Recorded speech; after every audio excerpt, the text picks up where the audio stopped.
Good morning, everybody. Welcome to week 4. So great to see so many of you saying that you've either watched some of the sessions recorded or this is 4 for you. Thank you so much for committing your summer to us. At the moment, me and my executive producer to the side, which you don't see, we're just saying it feels like we've almost been through all of the seasons over these last 4 weeks.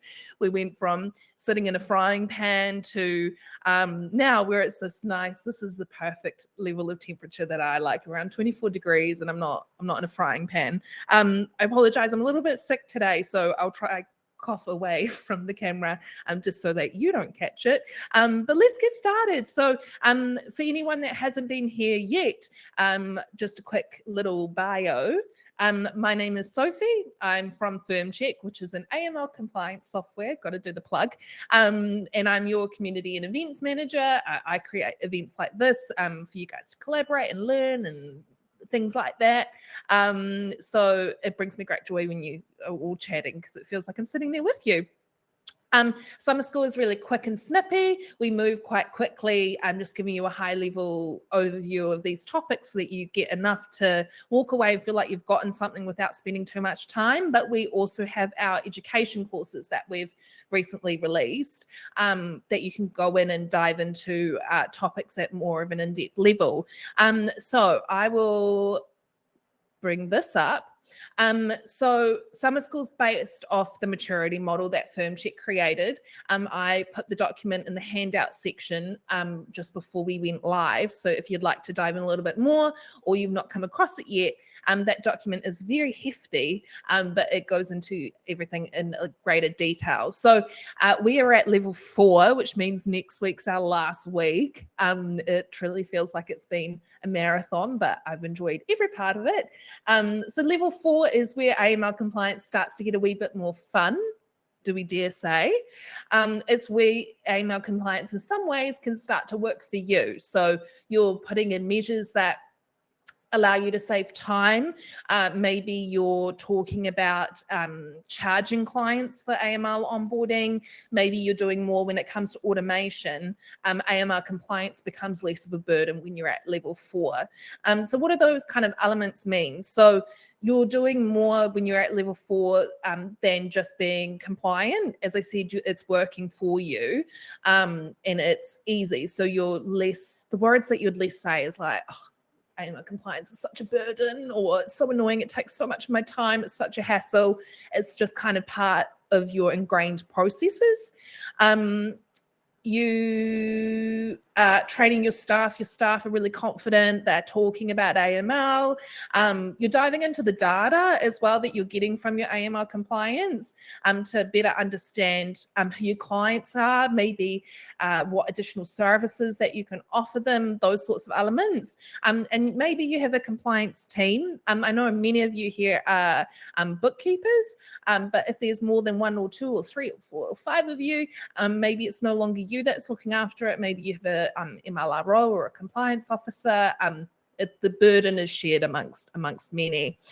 So what does this mean in terms of what we're going to be talking about today? So I'm currently doing your Welcome to Week 4 intro, but I'm really, really grateful to be joined by 2 members of the ACCA yet again, who are the compliance officers for the ACCA. So they'll be talking about that audit that everyone fears, but let's try to change that narrative into what they often see when it comes to that, and the kind of easier ways that we can kind of remedy that process, make that feel a lot more comfortable.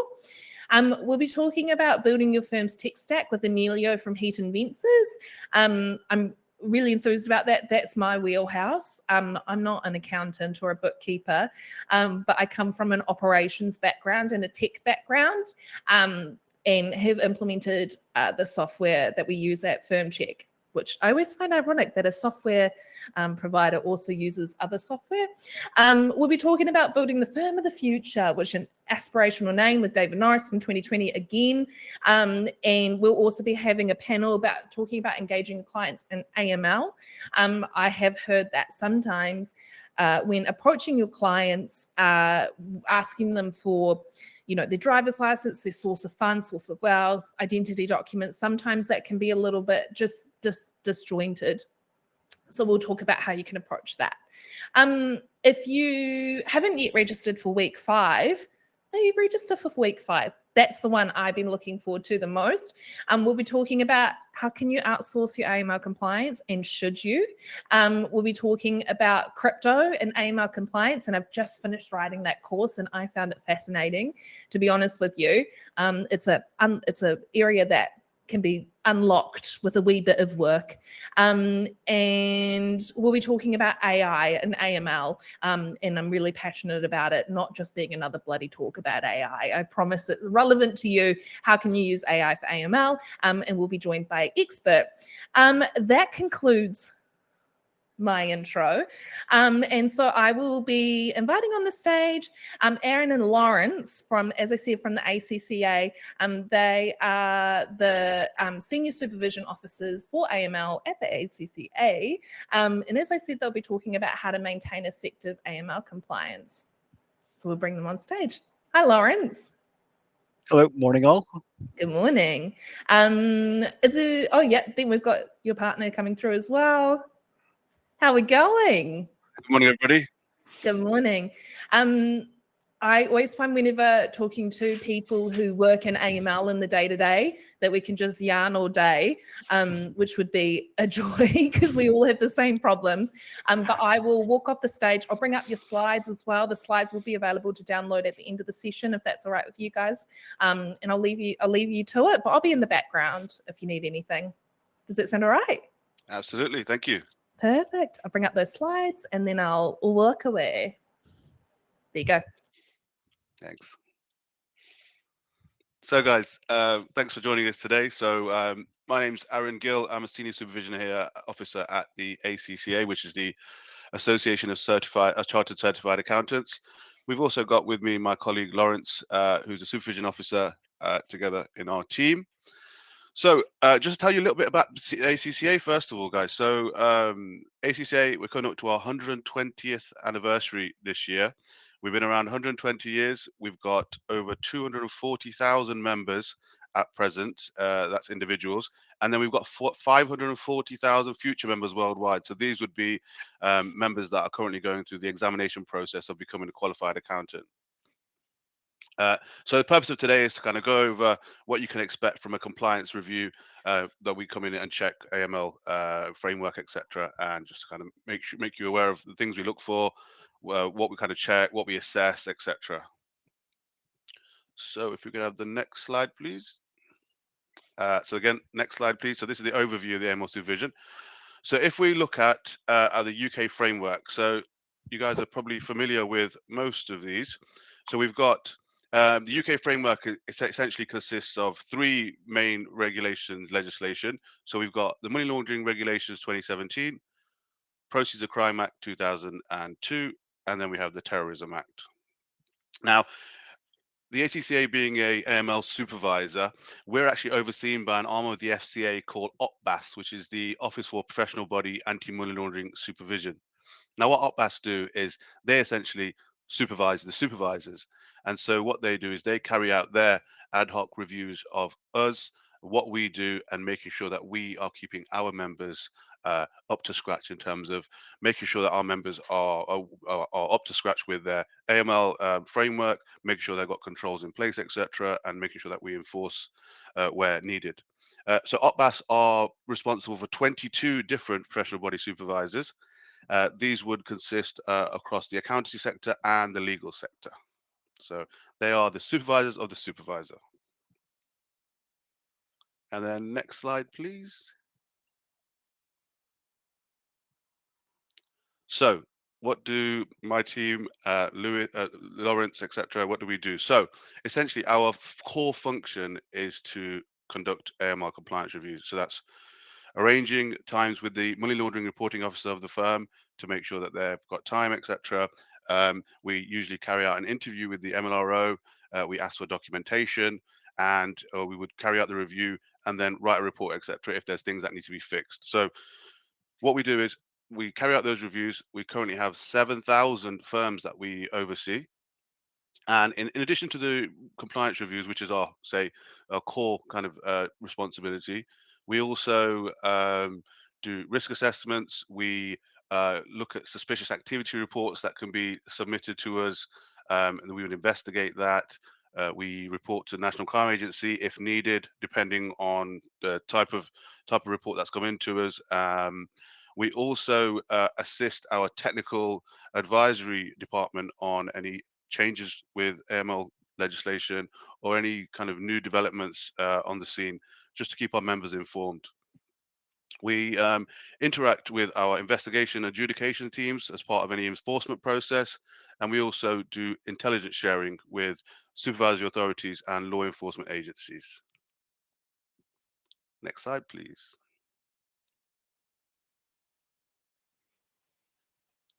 Over to you, Lawrence. Thank you, Aaron. As Aaron mentioned earlier, one of our obligations, ACCA, is to conduct a risk assessment of our supervised population. And that is a requirement set out under the money laundering regulation of 2017. So all the firms that we supervise, we have an obligation to review them regularly. And I can hear you ask, how do we do it?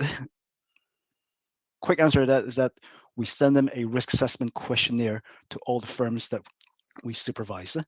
We ask them questions about the clients they have, the type of products and services they provide, and the revenues generated. And based on information supply, we come up with a determination of their risk, whether low, medium, or high.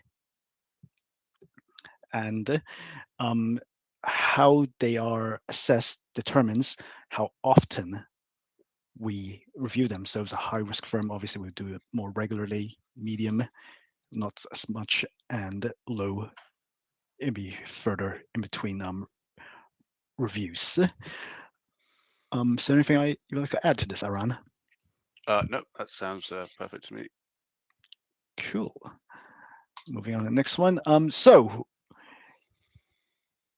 your firm gets selected for a AML review, and someone like me and Aaron comes to your firm and asks to check your controls. And what you see on screen are the key informations that we would be looking at as part of our AML reviews.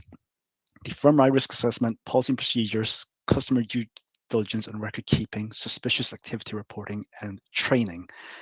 So going through it individually, the firm-wide risk assessment, we need to make sure that your firms have the controls in place to manage your risk, your AML risk. The policy procedures, you have an AML policy procedure in place. So an employee of firm can quickly refer to it if something needs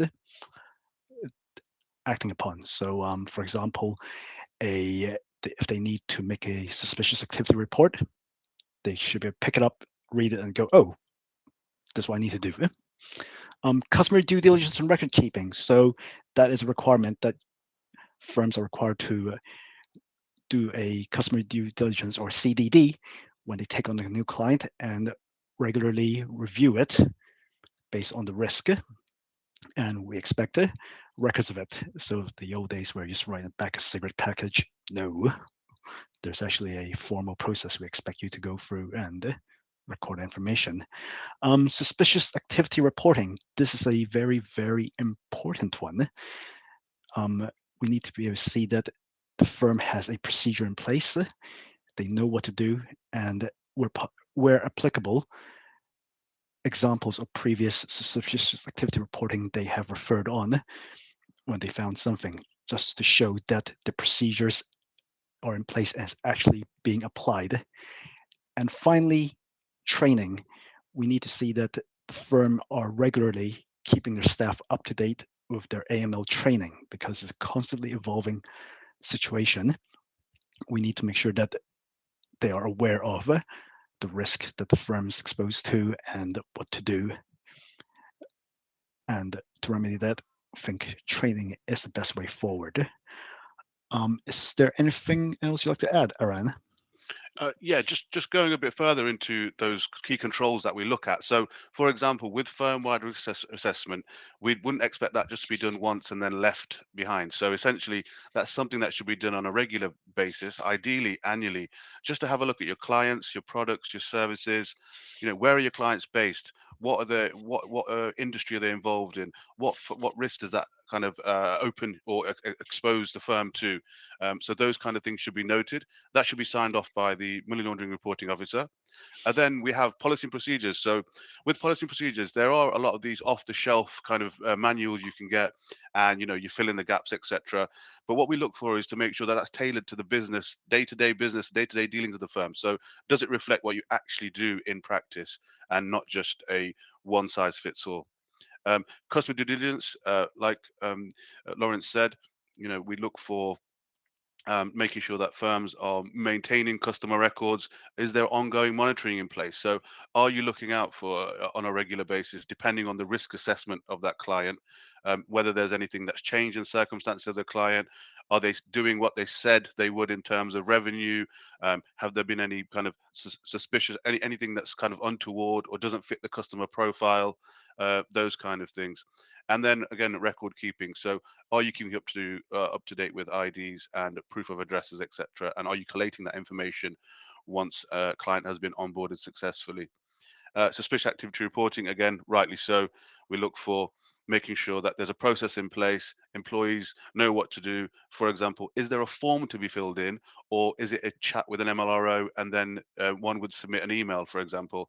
And we're making sure and checking that firms are recording that information to state that, for example, one could submit a suspicious activity report to the MLRO, and then the MLRO could, after further investigation, decide not to report that to the National Crime Agency.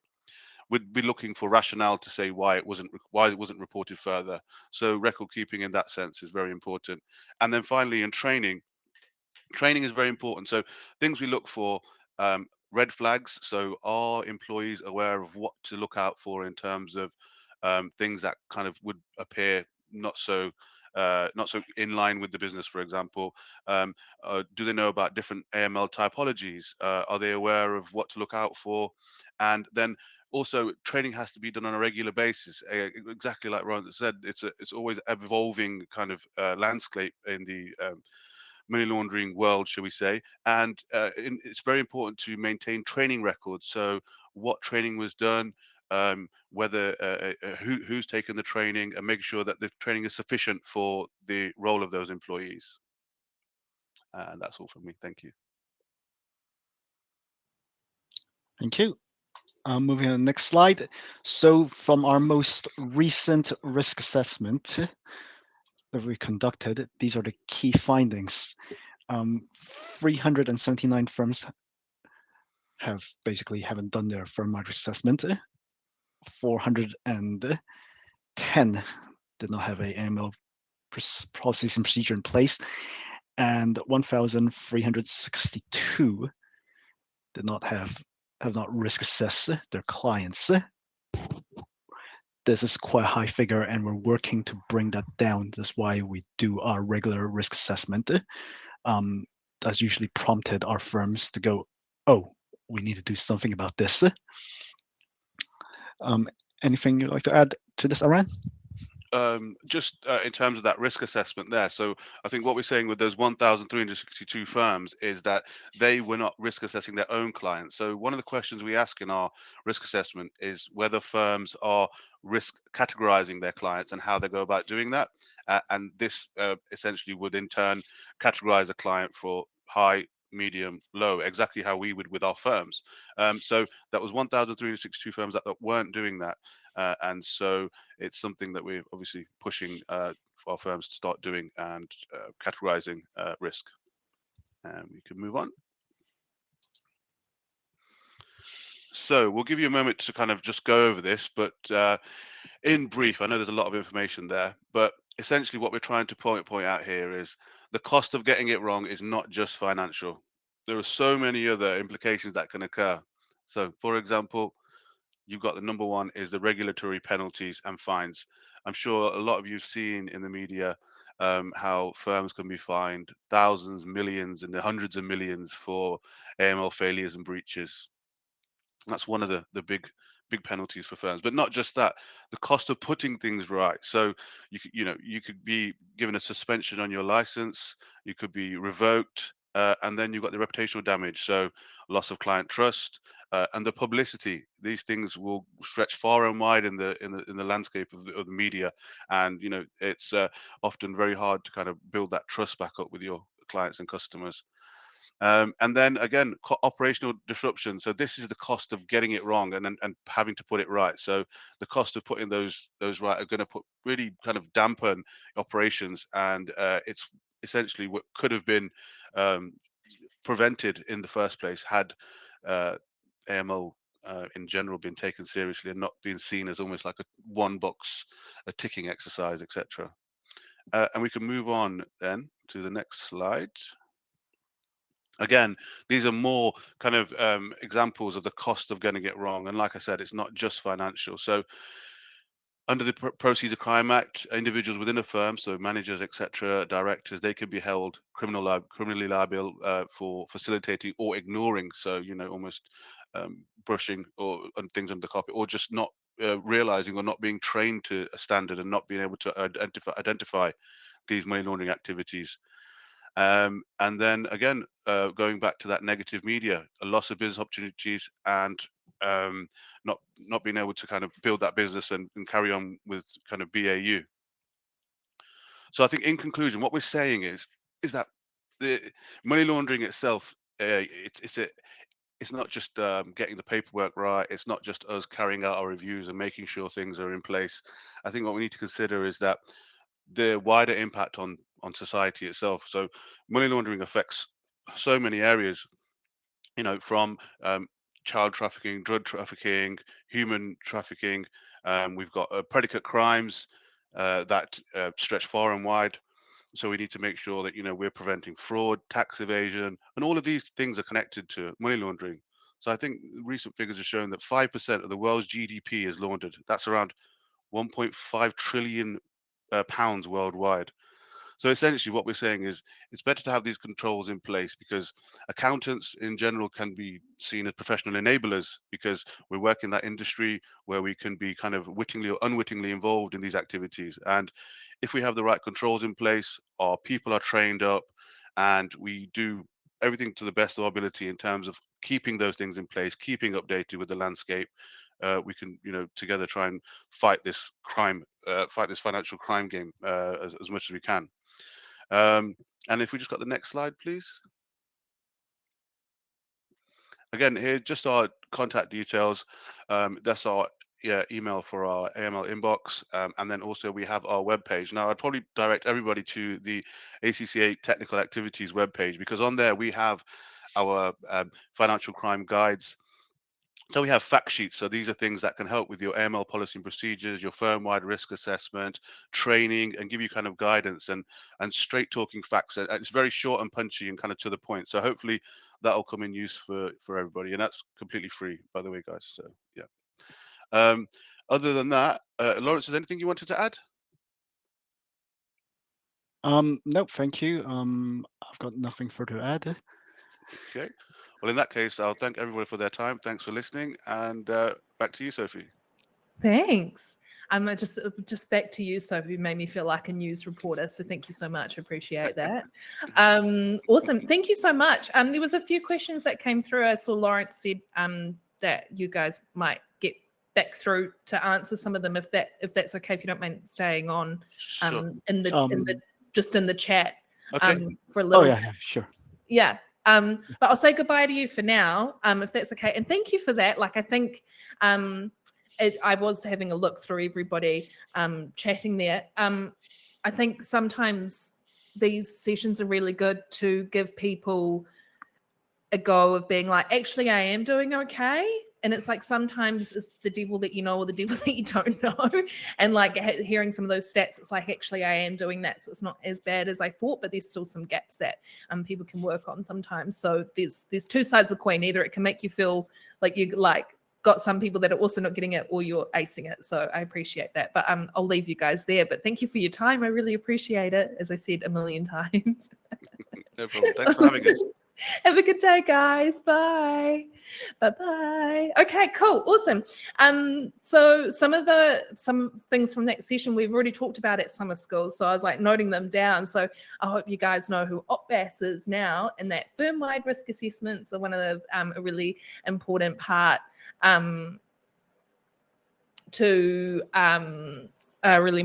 your AML compliance. Okay, swinging around, and we'll answer, as I said, some of those questions that came through in the chat. But remember, we're going through quite snippy.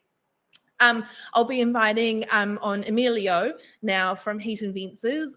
We will be talking about how to build your firm's tech stack. So just while he's coming onto the stage, before this role that I'm in now, I was in a role called RevOps, which in the tech world means that I was responsible for reviewing and implementing technology into Firmcheck and ConnectWorks, which was our brand in New Zealand. So I have some experience when it comes to how we go about that and how I can kind of help you guys discuss that, as does Emilio. Hi. Hi, how's it going, everyone? Good. They're a chatty bunch, so I'm sure you'll get lots of questions come through. Awesome. Do you mind sharing a little bit about your experience and what Heat and Ventures is doing, if that's all right, Emilio? Yeah, I mean, we're constantly looking at changing our tech stack as well. So, we're kind of always starting from ground zero, really, because that should always be everyone's approach. So what we've done is always looked at every tech stack that we're using or app that we're using and kind of reviewed it over 4 kind of columns or pillars. And kind of at the moment, we're looking at, again, the whole idea of this summer school is to look at compliance and risk, right? But again, that's kind of like the first thing that we always think about. And then we're looking at how do we value add to our client's experience and how do we add value to our internal team. And then again, fourthly, we look at like how do we add value to ourselves as the business owners, because ultimately we're the bottleneck and we kind of need to remove ourselves from being so. No, totally. Heat and Ventures is a relatively new firm, a couple of years old or a year old. Yeah, well, actually, we're 5 years old now. So, really? Funny enough, we look quite fresh, but we're. I don't know. Maybe I look a bit immature on. No, LinkedIn, well, no. 5 years is quite young when it comes to an accounting firm. So you have kind of built that up from the beginning, and you said that compliance was one of the first things that you looked at. I suppose, like, what was the foundation technology that you looked at, and then how did you kind of review how to plug into that, if that makes sense? Yeah. I mean, we started the business organically, so when you start off, you don't have much cash or cash flow to just inject into every single tech app that you want to use. Yeah. So we had the difficulty of making the hard decisions there and saying, well, we need to provide compliance, and that's ultimately the first thing that we need to do. So there were a lot of manual processes that and again, this is a good thing as well, because when you learn the manual process, you understand exactly what you need to then automate. So a lot of the things that we started to discover we then knew later on that we needed to change. So now pretty much most of the business is now automated and kind of freely working behind the scenes as we kind of still able to kind of operate as a finance business partners with our clients. So that's kind of our approach to it. But yeah, it was very difficult at the beginning because I think we spent a lot of time and money just trying to kind of understand what worked best for us. And again, we're still kind of cutting costs where we can, where we still feel there's stuff where we're overspending. So it's always constantly reviewing things and seeing whether there's change. Yeah, I think I saw research somewhere, or maybe I'm just making stuff up, that hopefully not, that actually a lot, like as we move on in time, quite a large portion of a firm's profits is getting dedicated to technology solutions. So it's not something to mess about with. It is a huge cost, but hopefully if it's done correctly, then you're saving cost in other areas like time spent or time that you're having to kind of manually do stuff with your clients. I think one of my biggest top tips when it comes to tech implementation as well is, where possible, try to only sign up for month by month. if you're joining a new software provider rather than committing annually, because you might get in and then be like, this isn't actually for me. And then you're like trying to fight for your life to get out of a year-long contract. You talked a little bit about like understanding how your business works and what actually you need out of tech solutions. How do you kind of go about that? Do you create like a document that has your wish list of things that you evaluate things against? Like how do you kind of put that into practice? Yeah, so we use Notion as like a wiki. So we don't use it for task management or anything. We use Carbon for that. But in terms of using Notion as a wiki, we have a database that we assess each new app that comes through the door. So we're like, if I, for example, were to find something that looks quite interesting, I'll be like, okay, guys, let's consider whether this is worthwhile. So we start building the pros and cons and also the objectives associated to that tech.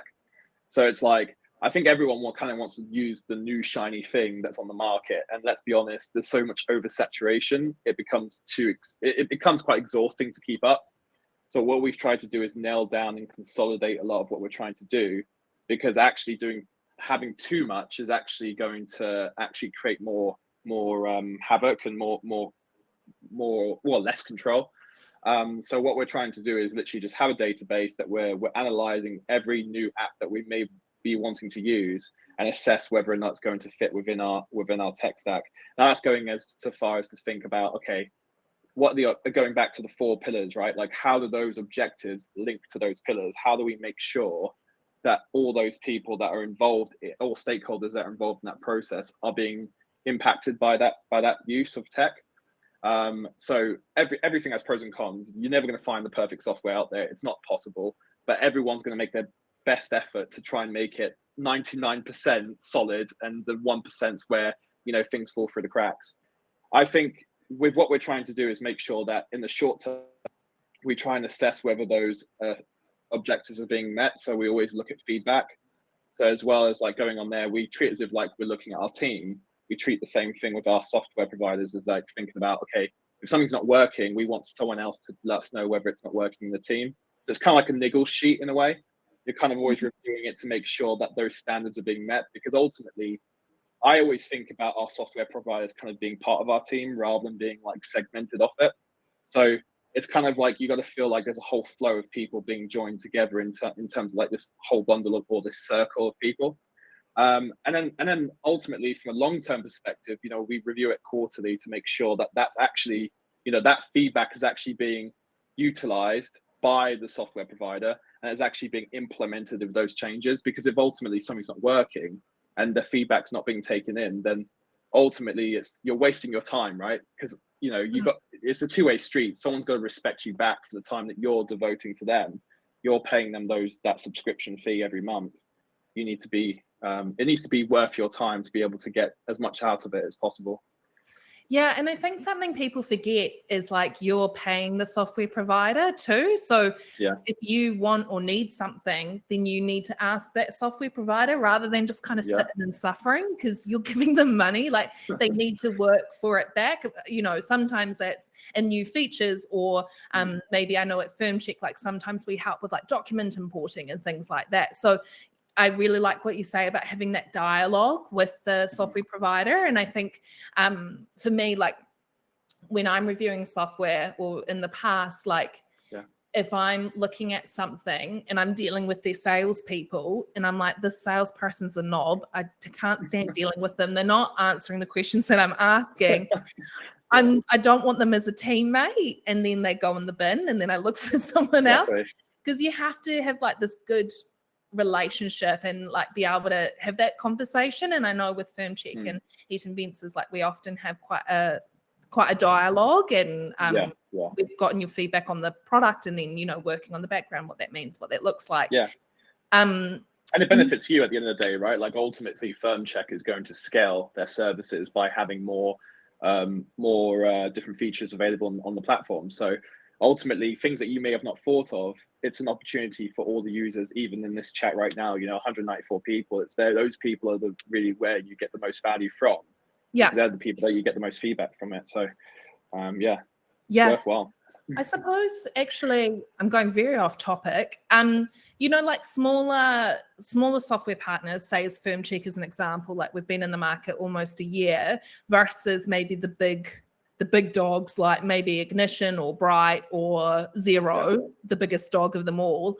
Do you find like the dynamic of engaging with them different? Like, would you recommend engaging with smaller ones because you get more one-on-one, or the larger ones? Like, how do you kind of review that? It's difficult because I suppose like when you start scaling, and like all tech businesses, they start to scale too fast and they start to lose touch of their original ethos. And it tends to be because the original business owners left the business and sold out, and then now it's left to the person that's actually left with the rest of the mess, right, to deal with. So I think the problem is that a lot of these tech businesses, they were the owners themselves were the bottleneck. So they were always the people that were trying to push everyone in their team to deliver that level of service. And then, like, for example, when you start to get closer to like these larger businesses like Xero, for example, we 100% use Xero, right? That's the bookkeeping software we choose. But I do notice the support is lacking because every time you go in like a support case, it's a different person. I'm never talking to the same person. As soon as I reply to someone with an answer, it's like, oh, I'm talking to someone else. So you don't really get that relationship with anyone at Xero. Yeah. And then maybe the account manager you do, but it's like, I feel like the part of the support and getting that level of service kind of, breaks down to, doesn't break down, but it just doesn't feel the same as you would do with an account manager. But with smaller business, I find you get a little bit more attention. I mean, if you think about it, I know Firmcheck's, scaling, but ultimately you guys still are the core team that you still feel like you're involved in that relationship. So I think that's one thing I always recommend any software provider stay close to their core ethos, because ultimately, that's the same thing what we're trying to do as accountants. We're trying to ensure that we scale with our new models, that we're still making sure that our clients, when we sold to them originally, those legacy clients are still getting the same service, 10 years from now. That's the ultimate goal. I suppose to liken it, I don't mean to like keep plugging Firmcheck. I actively try to not plug Firmcheck, but I suppose for us, there's yellow everywhere. I'm paid to do it, but we use. I'm sure I can disclose this, but we use HubSpot. And it's the same, like, you're often always dealing with someone different. It's a few days to get through. We have a call system that we use called AirCall, and it's an Australian internet calling system. And I'm always only ever dealing with the same account manager. So then it's like, hey, I know your business. I know how I can help. On that topic, hopefully this is a smooth segue. Can we talk a little bit about like how Heat and Ventures is creating HV hubs? Yeah. You can still hear me okay, by the way, right? Yes, yeah. I was like, my AirPods died midway. I was like, oh no, this is not going to go well. No, it sounds fine. So, as I said, just talking a little bit about HV hubs and that kind of product offering that you've developed. Yeah. So HV hubs is, not trying to sell it too much. Yeah, but when I was working in a corporate environment before, right, I was always convinced that I was going to have to work 15 to 20 years to become partner, and okay, maybe that's like an over exaggeration. Maybe it would have been 10 years, maybe it would have been 12. But the honest truth was that I had to grind my way up and show that I had to commit to overtime. I had to commit to their policies and their procedures for so long, right? And so what we're trying to do is really trying to empower a lot of these accountants that might have felt the same way that I did at the time, that may not have felt confident enough to set up their own practice, but know that they are worth more than what they're being told they are. So again, it doesn't have to be just young chartered accountants. It can be anyone. We're not being ageist. It's anyone who's literally in that situation that they want to feel more empowered in their position. So the idea is that they'll have their own portfolio, they'll have their own business through HV, but we'll ultimately be supporting them and mentoring them through that whole journey.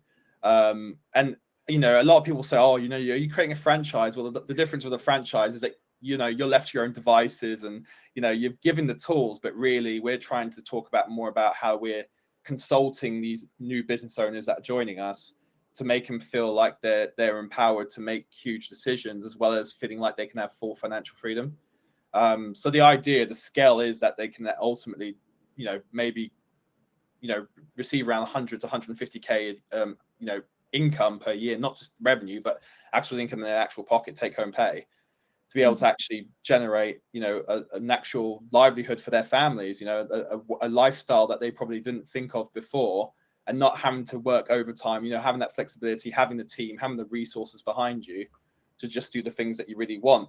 And ultimately, you know, as you could probably imagine, I talk too much, but that's why this fits best for me, because I like to talk to clients all day rather than actually do the work. So, you know, it's kind of, for me, that works for me, and that possibly works for other people as well. So that's the idea.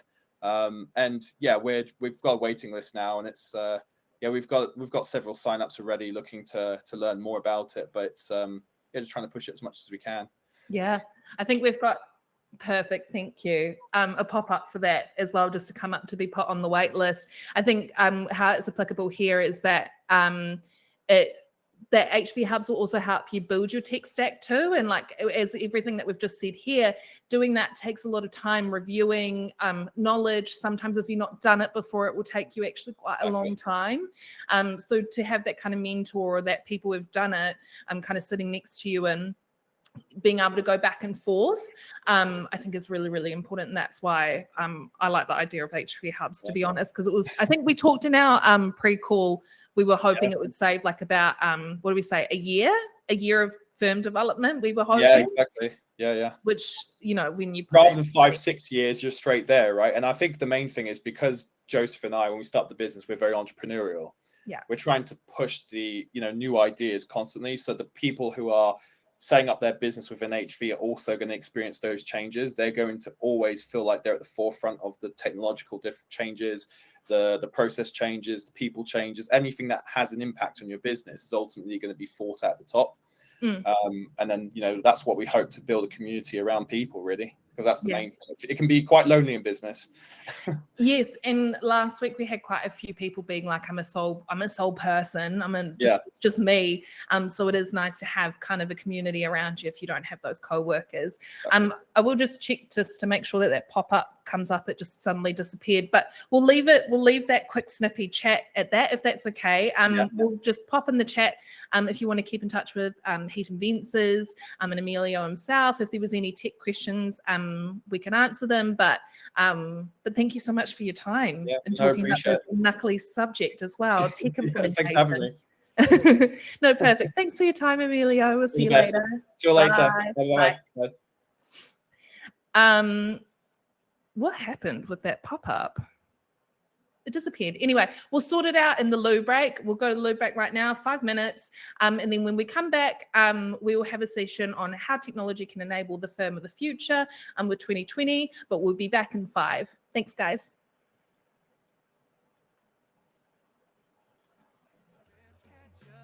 Oh, I forgot to mention this is for Kath.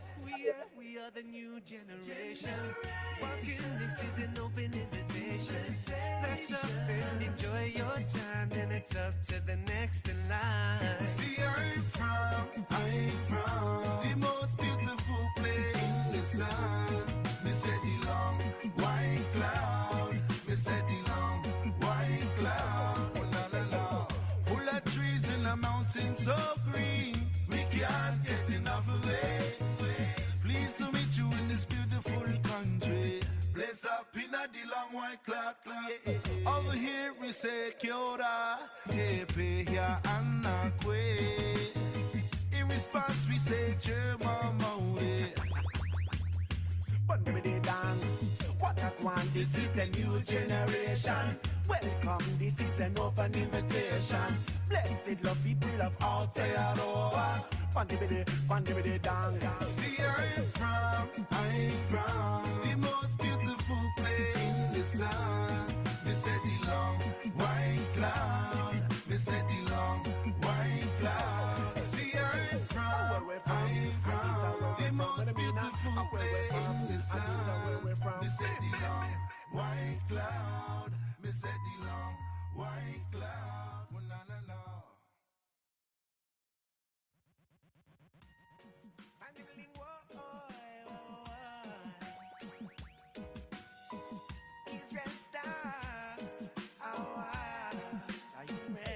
See, I'm from the most beautiful place in the sun. Me said the long white cloud. Me said the long white cloud. See, I'm I'm from the most beautiful place in the sun. Me say the long white cloud. Me say the long white cloud. Oh, no, no, no. Just keep that smile on your face, don't worry. Everything will be fine. The God that bless us with this land of honey. And from the beginning of time, He gave the birds and the trees, the land and the seas. Provide the sun and rain for make a life for the seas. So I stop begging you, please. Stop selling our seeds. We have to love the earth so all our children can See, I'm from the most beautiful place in the sun. Me say the long white cloud. Me say the long white cloud. See, I'm from the most beautiful place in the sun. Me say the long white cloud. Me say the long white cloud. Oh, la, la, la. Aotearoa he tōku kāinga. My home, my hub, my provider. Always loving and giving. Yeah, yeah. It's a wonderful melting pot. From the streets to the mountain tops. Memories of roadies in Alford Cortina. My mama singing bye bye Miss American Pie. Drove my Chevy to the levee, but the levee was dry. And always gotta stop it. See my fams catch up with their cousins. We are the new generation. Walking, this is an open invitation. Bless up and enjoy your time, and it's up to the next in line. See, I'm from the most beautiful place in the sun. Me say the long white cloud. Me say the long white cloud. Oh, la, la, la. Full of trees in the mountains so green. We can't get enough of it. Pleased to meet you in this beautiful country. Bless up in the long white cloud. Over here we say Kiora, Epe here and Nakwe. In response we say Chema Maure. What a one, this is the new generation. Welcome, this is an open invitation. Blessed love people of Aotearoa. Pandibidi dang. See, I'm from the most beautiful place in the sun. Me say the long white cloud. Me say the long white cloud. See, I'm from the most beautiful place in the sun. Me say the long white cloud. Me say the long white cloud. Oh, na, na, na. Hi. That was very abrupt. It was for Kath because she's Kiwi and she's from Long White Cloud. So I found that Kiwi song. It says Long White Cloud. I was like, this is too perfect. I can't not do this. Something happened in our background that everything that I spent hours preparing for just disappeared. So there is some pop-ups and things like that that we'll chuck up as we move along. But we are running about 5 minutes late, but I hope you feel like it's worth it. We'll jump in to talk to 2020 Innovation again about how technology can enable the firm of the future, which is quite a bold title, but David's the man to talk to it. So I'll just start your slides at the beginning there, David, just as you're coming through. And so nice to see you, Debbie. Debbie was here at the AML Summit, so nice to see you, Debbie. How we going, David? It's good, thank you. Yes. Were you vibing out to the reggae New Zealand tunes? Reggae's not really my vibe. I mean, if you want to know, it's more 80s rock music. So I don't know if you've got any Bon Jovi on the list. No, well, they're not Kiwi. Okay. We're going with the Kiwi theme. Yeah, sorry. I could find some Kiwi rock for you, but I'll leave you to your session if that's all right, David. And thank you so much. So nice to see you again. That's okay. Yeah, nice to see everyone. So a little bit following on then from the previous session, we've been given this title, as you say. It's quite a bold title. We do 2020 Innovation. We're a training and compliance company. We do quite a lot of training in tech stacks and AI, and we do a good chunk of consulting. So bringing some of that experience to what we want to talk about today, and having a think about the next step, I suppose, of building a proper system for your practice. You know, I talk to a lot of people and they might go, do you want help with your tech? And they go, we have lots of tech. But sometimes what people mean by that is, well, you know, we don't use paper. We have this system over here. We have this system over here. So we've got lots of technology, but actually it's not really working very well together, or it's not particularly saving you time. There's still a lot of manual intervention. So we're going to try and pick up some of those themes in our session today. Thank you, Emilio, for admiring my Lego collection. We're going to pick up some of those themes today and hopefully give you some pointers for the future. So thinking about the phrase then, I think the goal for any tech stack has to be automation, and whether that's with AI or whether that's just, you know, using software that works well with other bits of software. Full automation might be a bit scary. There might be things that you think, I still want some kind of level of human checking, or some kind of a firewall, or something that will stop this going out without some kind of review. But ideally, we want as much as possible where the software is working automatically. You know, things connect and then automatically do something. So we're not having to, you know, copy and paste trial balances from one place to another. We're not ultimately having to just copy information from one place onto the tax return. We're not having to remember to send a client something at the end of the tax year to remind them of what to do, because this thing is happening all together. And then as much as possible, the software becomes integrated. I know we used to do some work with Silverfin in a previous role for myself, and Silverfin was saying how we can link your working papers with Xero. So you're not having to put journals in your working papers and then go and post journals in Xero. So how can we get as much automation as possible and as much integration between the different systems? And then API, if you see that phrase at all, there's a definition there. It's a way for different bits of software to talk to each other, essentially. That's all that we need to know. So in terms of the benefits, of course, the idea of automation is that it will save time. And I suppose that's where many people start with it. The desire is that we're overworked, we haven't got enough staff. How do we service these clients or get new clients? Automation can be a way to save time. But I would think about some of the other things, that the more you cut out human interaction, then the more you cut out human error. Of course, I guess technology can make mistakes as well, but the more you can cut out humans, the more you cut out human error. It's interesting. I have a Tesla. I love electric cars, and a lot of people, you know, they hate the idea of auto drive in an electric car, because they're saying, you know, at the moment, I don't know, let's say the car will have a crash once every 100,000 miles, if that's what the statistic is. And people are going, that's terrible, that's terrible. But then you read the statistics for a teenage driver, and they have a crash about every 5 minutes. Having a daughter that's just learned to drive, I can justify to that. We call her car the bumper car.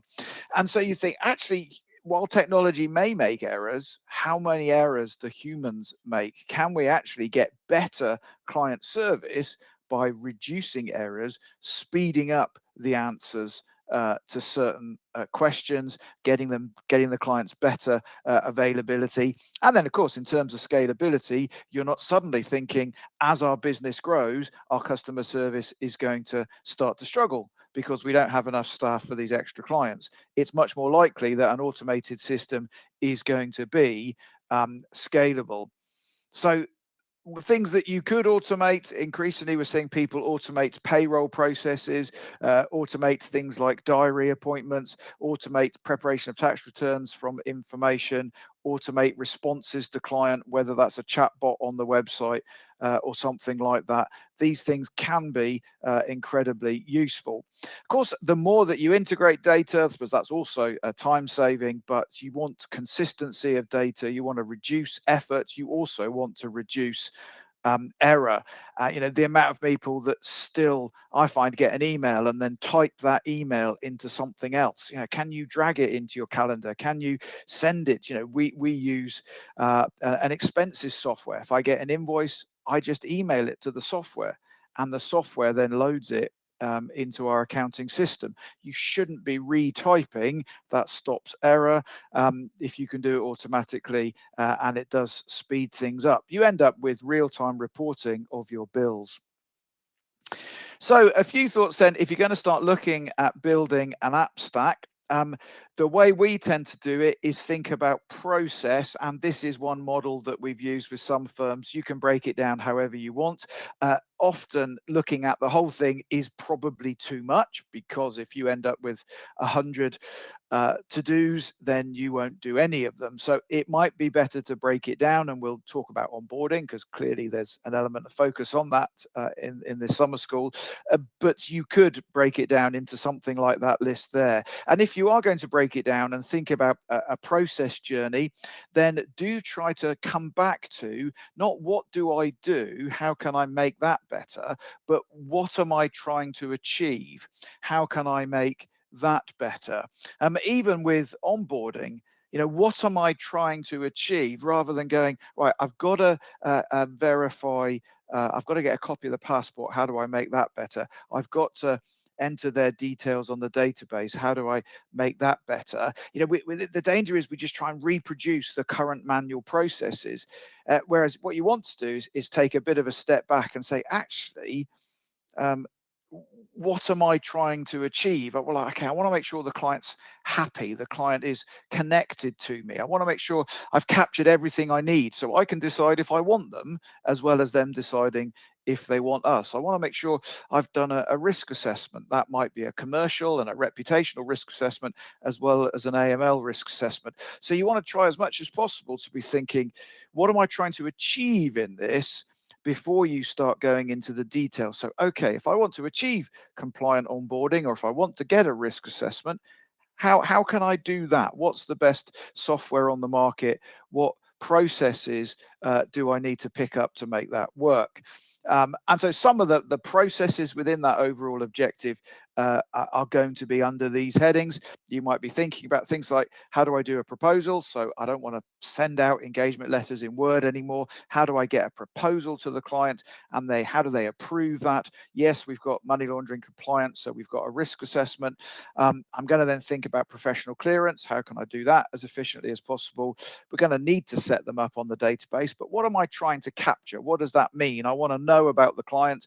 That might help with my money laundering risk assessment, might help with my commercial risk assessment.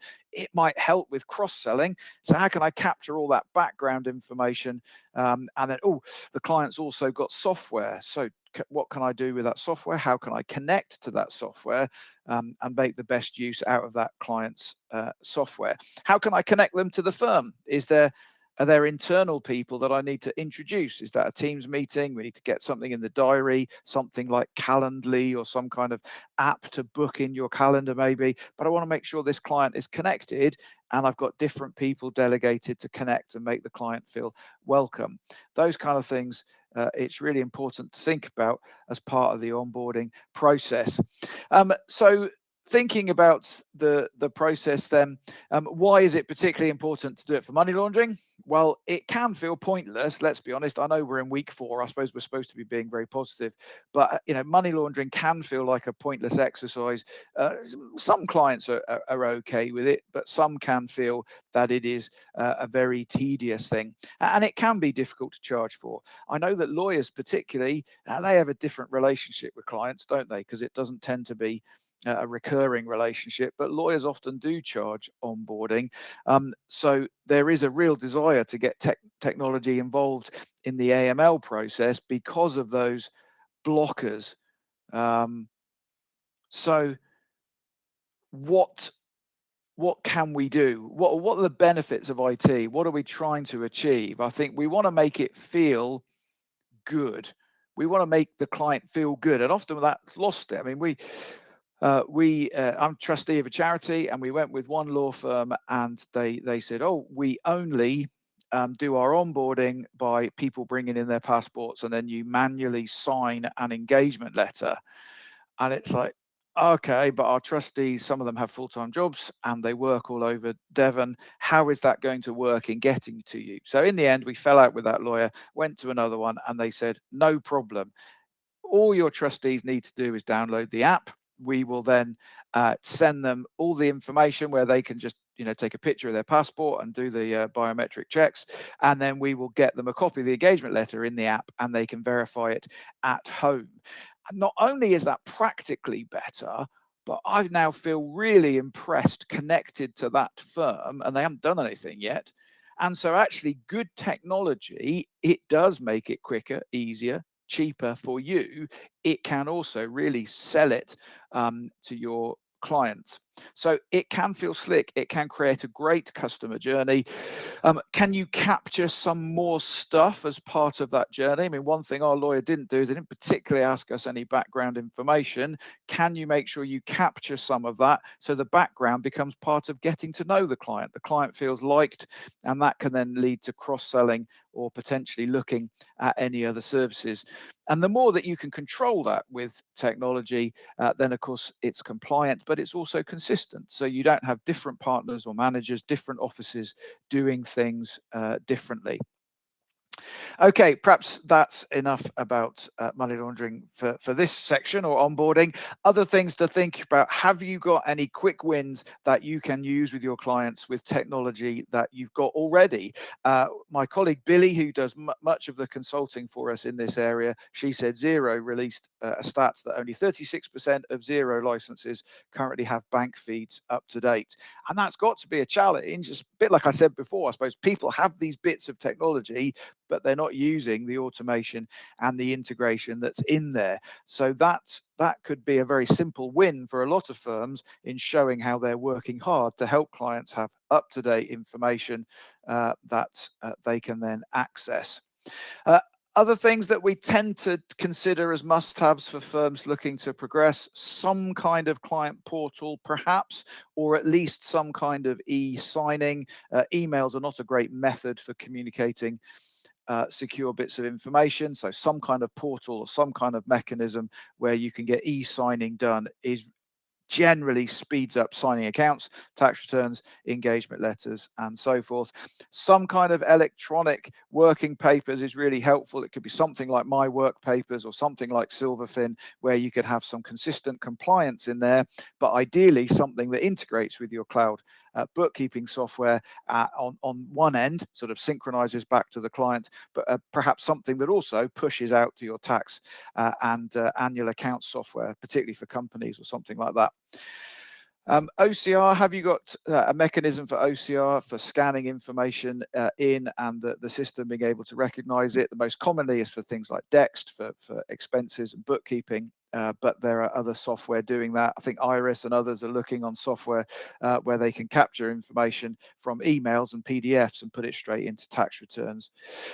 Wages journals, absolutely. If you've got the payroll software calculating the wages, then surely that journal should be going straight into the accounts to make it up to date.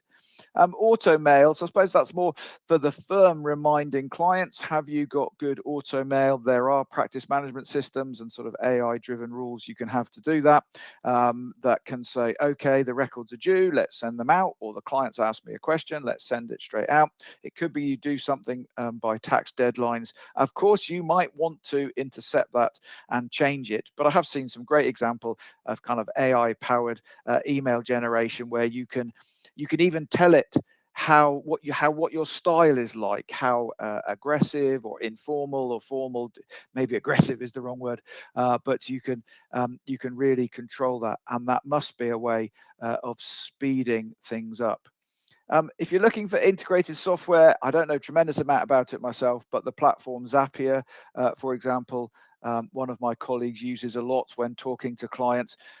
There are, I'm sure she gave me a stat, 7,500 different apps on there on the platform, and some of that might help fill the gaps in your tech stack at the moment. We had a session just a minute ago, didn't we, before the coffee break, about sort of technology and implementation. I would also say that make sure that everyone in your firm knows what you've got. I mean, like with Xero, does everyone know that Xero can do bank feeds, and so can QuickBooks and many others? But does everyone know So is there something where we could get better training? That might be both internally, it might be externally. So it might be something that you release to clients. So could you get people, I suppose in a very simple way, they just record what they're doing on something like this, on Zoom or on Teams.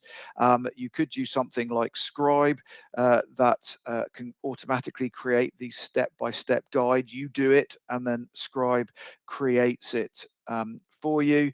But certainly getting something in place to train your team in what you've got is really, really important to get the most out of it. Interestingly, then, we've seen a few firms say, well, do you know what? If we've got guides for how to do stuff, can we not roll that out to clients? Now, maybe you want clients to ask lots of stupid questions because you charge for that. Most firms are going, do you know what? That can be really hard to charge for. It might be better if the client could find it themselves. So can we delight clients with some kind of how-to guide? My colleague said, a bit like a Netflix library of tools. I'm not sure it would be quite that good, but anyway, something where you have some library of video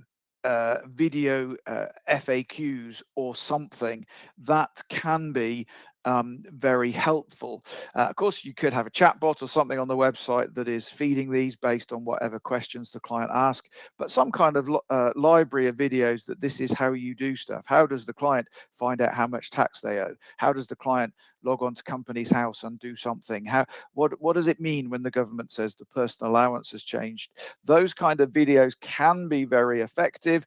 I've got a client that is using AI to write them. So he said it used to take him 2 hours or more to write a quick video on how to do basic things or to explain basic cash flow management, things that would benefit their clients.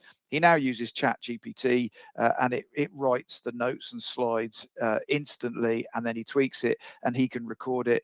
And so within half an hour, he can have a 10-minute video on his website that clients find really, really helpful. Other people are using video to welcome clients to their firm. That can be done like this, a real person actually recording it. Some people are actually using technology that once you've done it once, you can get technology to change the video to add the new client's name. So you only record it once and then AI adds the new client's name each time. I suppose a version of sort of deep fake videos. That can be very effective as a way of connecting with people and welcoming to your firm, or potentially explaining key things you think they might need to do. Okay, so I appreciate we're running a little out of time. I'm going to leave it there. I think we have a poll. If you want to connect to us about any of the compliance stuff we do on money laundering or any of the tech consultancy, then do reach out to us or complete the poll. But I hope that was helpful, and good luck on your tech journey. Into the great beyond. You can really fall into a hole when it comes to tech. So I think having some key guidelines of how to kind of go about that and review those processes is really helpful. And thank you so much for joining us again, David. Like, I really appreciate your time.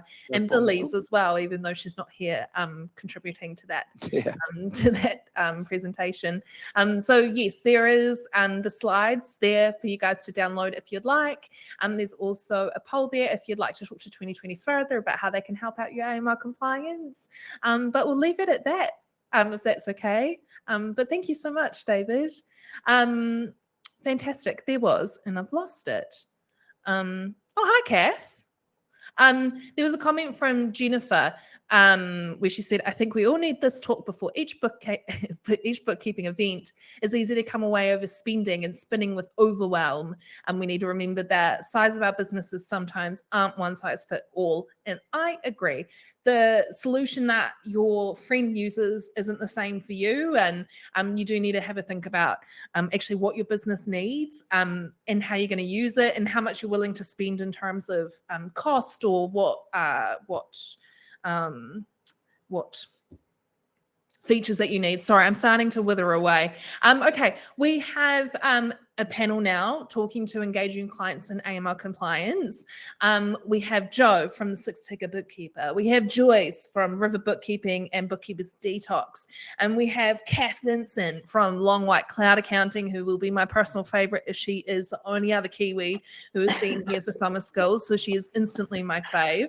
And that Long White Cloud song was for you. How are we going, guys? Oh, good. How are you? Good. I feel like we're sat at a cafe, like having all four of you kind of sat around like this. Awesome. So do you mind each introducing yourself a little bit about where you've kind of come from? Joe, if I can start with you, and where you're from, what your background is. Thank you. Well, today I'm joining you from sunny Spain. I am on my holidays, but usually I'm based in Kent, not as sunny. I have 3 children. I started my practice when my son, who's now 21, was born. He was 3 weeks old, and I've been building and trying to build bookkeeping practices over and over again for the last couple of decades. I started the Six Figure Bookkeepers Club, which is a Facebook community, back in 2020 with Zoe Whitman. We now have nearly 24,000 members, and I'm really passionate about helping people to learn the business side of running a bookkeeping business, not just the technical side. And we also host the Bookkeepers Podcast. How very summer school of you to tune in while you're on your holidays, by the way. And thank you for doing so. I really appreciate it. My Kiwi whānau Kath. Hi there. Hi. Yeah, I'm originally from New Zealand, but I've been over here for over 15 years or something. And I've always been an accountant. So management accounting is my kind of trade. And then 3 years ago, during COVID with kids, I decided to set up on my own. And because I was management accounting and not compliance in that average high street accounting firm, I went into bookkeeping, which I really love. So I retrained with the ICB as a bookkeeper, and I've got my practice license with them now. And we do bookkeeping, VAT returns, and management accounting for larger limited companies who turn over from about 500,000 up to the millions. And we're really into systems and getting them all online because we work virtually and that kind of thing. So yeah, it's fun. I really liked when we were talking, doing our pre-talk about how you manage your business. You're very clear about who you will and won't deal with, what clients that you want. If that's not it, then that's not it. You know, you're very clear in how you work with Long White Cloud. So I think it's a little bit different. Some people, I feel like, might just kind of grab whatever client that they can get, but I think being really diligent and clear in who you're willing to work with or who you specialize with is actually really beneficial. Joyce, do you want to share a little bit about Bookkeepers Detox and where you've come from? Hi. River Bookkeeping? Yeah. So I actually have my own practice, which is River Bookkeeping. That's mainly payroll clients. I concentrate on that. Payroll is my baby. I'm a member of the IAB and I'm an ambassador for the IAB. So I run a little support group, and through that, I met Jennifer, and she has Bookkeepers Detox, as you can see. And we run support groups for bookkeepers, helping everybody go through the trials of AML especially, but just running your business. So it's just connecting people. It's a really good support group, and I love it. I love helping people. And if I could be doing this all day, I'd be really, really happy. So, nice. Yeah, so that's something I've really enjoyed about summer school, is bringing together lots of different groups of people and kind of like virtually introducing everybody, is giving every different person, there's kind of different resources, you know, with Six Figure and Bookkeepers Detox and all these people like Emilio as well when it comes to technology. So we're talking about engaging clients in AML compliance. We talked a little bit, Kath, if you wouldn't mind sharing, about trying to get clients engaged with AML, because obviously they're not dealing with it day to day. Probably the only other time that they've dealt with AML is maybe real estate agents when they're purchasing a home. So kind of if someone that you've not really worked with is asking me for how I make my money, I'd be a little bit like, what, you know, that sort of thing. So do you mind sharing a story around that you have with trying to get client identification and engaging them in AML? Yeah, so I'm very upfront from the start, and you know, I mention it as soon as applicable kind of thing, and it's written into the proposals. So even when they get on a proposal call and we're doing how much it will cost a month, the one-off fees include anti-money laundering. So they're introduced to it really early. But so many people aren't aware because they may have worked with an accountant or bookkeeper before who might not be supervised and didn't ask them anything about it, or they haven't outsourced before. So we come in where the director is still doing the bookkeeping themselves. So they might have an accountant, but they don't realise that a bookkeeper is under the same rules, anti-money laundering rules. So I make it really clear and upfront, and I just explain it, and all the wording that goes into our letter of engagement and our privacy policy and everything. Not that they read that, so I make sure I talk to them in a live meeting. So I've had an experience where, you know, as a ICB license holder, we need to do all the directors and all of the, as normal, all of the people of significant control, so the PSCs. So for us, it's quite clear cut because we only serve limited companies. So on Companies House, you have 4 directors and you have another separate person who's a PSC, and we need to run the PSC through the AML as well. But with quite a large company I was talking to, this was kind of like a silent investor. He didn't have anything to do with the company. He was putting his money in and away they go. So I knew there was a bit of a thing in the initial stages. And then when it got closer and closer to starting the work and we still hadn't got their ID, another complication arose, and it meant we couldn't continue with that. So that is a lot of work when you're onboarding a 4-director company. And I go in and I serve the Greater London area to make sure I can physically go in and learn about the business because we work so closely with our clients. So yeah, it all fell over, and boy, was I glad that I'd charged for all of this work because it's me and my company doing this work. I don't delegate that part at the moment. So yeah, doing all of that work and it coming to nothing basically meant I could have been out of pocket for a lot of cost, especially time. So I'm quite firm, you know, it's black and white. If you can't do that, then we can't work with you. So see you later, you know, and if you ever want to work with us, this is what you need to do. So I'm very, very upfront, and I don't mind telling people how it is and stuff day to day. Yeah. We were talking as well that sometimes if someone's not willing to give you that documentation, it doesn't necessarily mean that they're a money launderer, as is any red flag. Just because someone's shifting money around rapidly doesn't mean they might have a legitimate reason, maybe not. But sometimes if that happens, it's maybe good just to say goodbye, because if they're reluctant and not engaging with you, that relationship long term is going to be actually quite difficult. Jo, are you able to speak to this as well, of like how in the past that you've been able to talk to people about AML compliance, or how you talk to it with your community as well? Yeah, absolutely. So I obviously started a practice in 2003. So this wasn't on the radar initially. I remember the day I learned about AML. It was a VAT return in a brown envelope, came through the post because that's how they used to come. You used to get an envelope with the VAT return for your clients, and it had some VAT notes in there, and you'd have to read the notes, and it said in there that accountancy service providers needed to start, you know, dealing with AML. I think this was about 2017, 2016, something like that. And I remember contacting the ICB and saying, is this me? You know, what do we need to do? And I felt like the whole, you know, everything changed at that point, and I felt that there was a bigger responsibility than I'd previously felt. And it was my job to kind of teach my clients as well. And something that I learned, you know, exactly like what Kath does, she chooses her clients. I can serve you. I know who I can best serve. But I'd done the opposite of that for many years, and I had taken on anybody that wanted my services.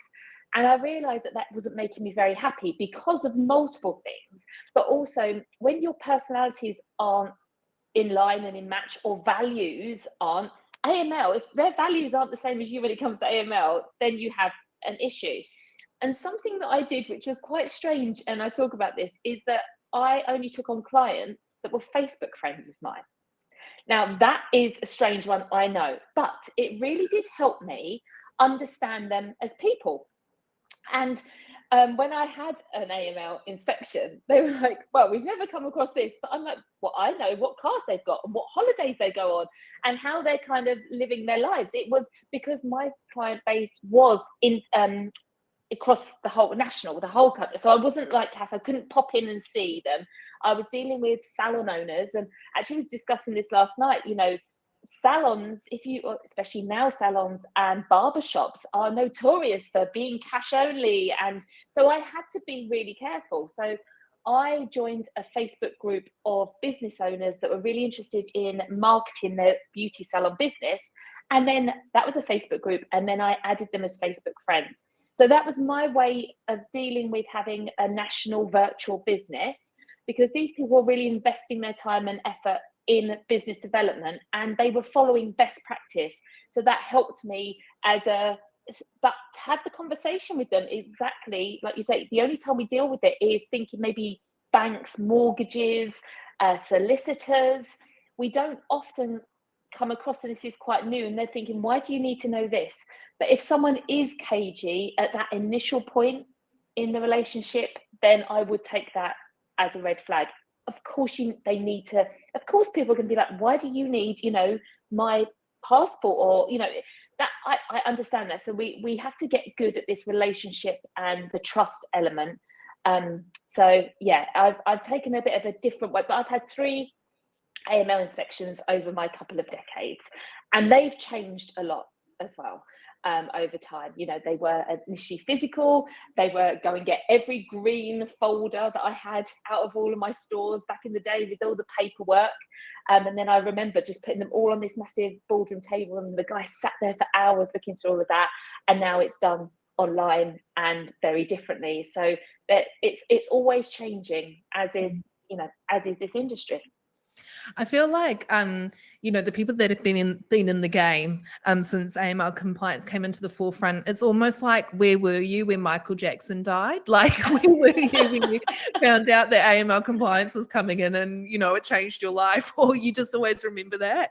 I remember being in like my science class. I was still in college, but anyway, no, that's fantastic.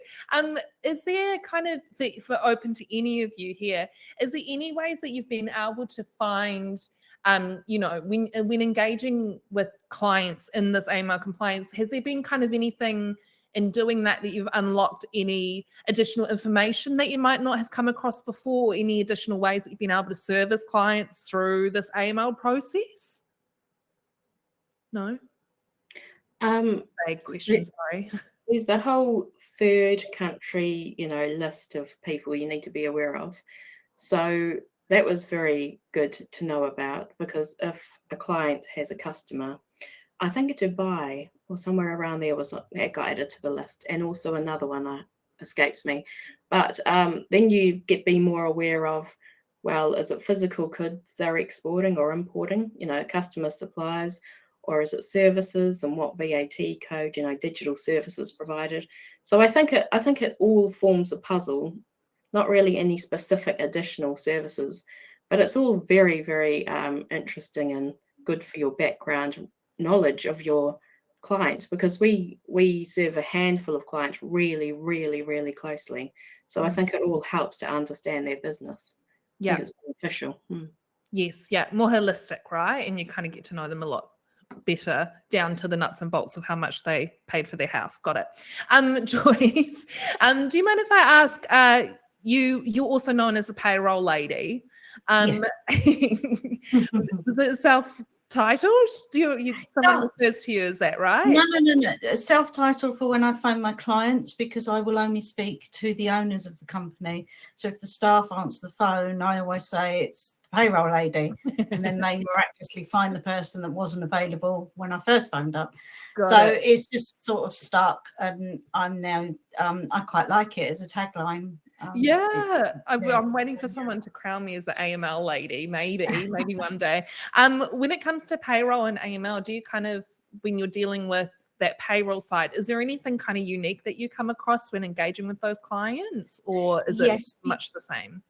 it's much the same, but it's using the language to not be coming off too intense with the clients, because a lot of the clients I deal with, they've already signed up with their accountant.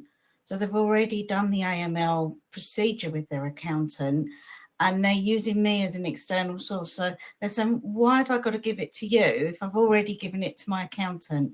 So it's just explaining to them, and it's depending on the type of client, the language I would use, but just explaining to them that, you know, all accountants and bookkeepers have to do this. And because I'm a separate entity, I'm a separate company to your accountant, I need to go through it as well. And I just sit down and I chat with them, and I explain to them that I could end up going to prison if I don't do this properly. Have a laugh and, you know, just make them feel relaxed. And I've had a couple of clients that have refused to give me their ID, so I've had to say goodbye. But I find that if you just, you know, speak to them in a language they understand. I do deal with a lot of startups.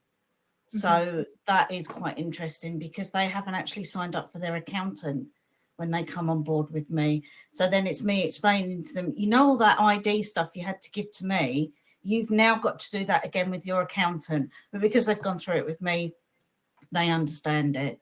But we do occasionally. I mean, I know of people that have come across who seem shocked that bookkeepers, mere bookkeepers, have such a responsibility, the same as banks and solicitors. But it's just taking a deep breath, as we all have to, and explaining to them that we're not doing it for the fun. We're not doing it because we want to look at their passport photo or driving license photo and have a real good laugh at them. We're doing it for a reason. So, yeah. Yeah, no one wants to... Pardon? It's to protect them just as much as it is to protect us at the end of the day. Yeah. And no one wants to send the bookkeeping, the payroll lady to jail. So, yeah. no, it's not for us. No, that's fantastic. Okay, cool. There was a question that came through. It's a little bit off topic, but I just thought, since we had some bookkeeping kingpins here, whether or not we would be able to answer it. What do you do as a bookkeeper if your clients' accountants are far more relaxed about AML? Some accountants, in my experience, have almost belittled my ongoing monitoring to our mutual clients, which is very unsupportive, and it really does sound unsupportive. Does this resonate with any of you three, or any comments to kind of help here? I've experienced this many times, you know, where we've been the bookkeeping, and to be fair, it ended up shaping how I served clients, and ended up bringing an accountant in-house to be at my level with regards to AML, because when we were offering the bookkeeping and payroll functionality, and then the compliance was going elsewhere, and they were questioning, and sometimes we've had great relationships. It's not everybody, of course. We've had great relationships with people's accountants, but I do feel, you know, I'm not sure about IAB, but with the ICB, they hold us to a very, very high standard, and you know, it's going to cost me money. It's going to cost me stress. It's going to cost me sleepless nights if I don't get this right.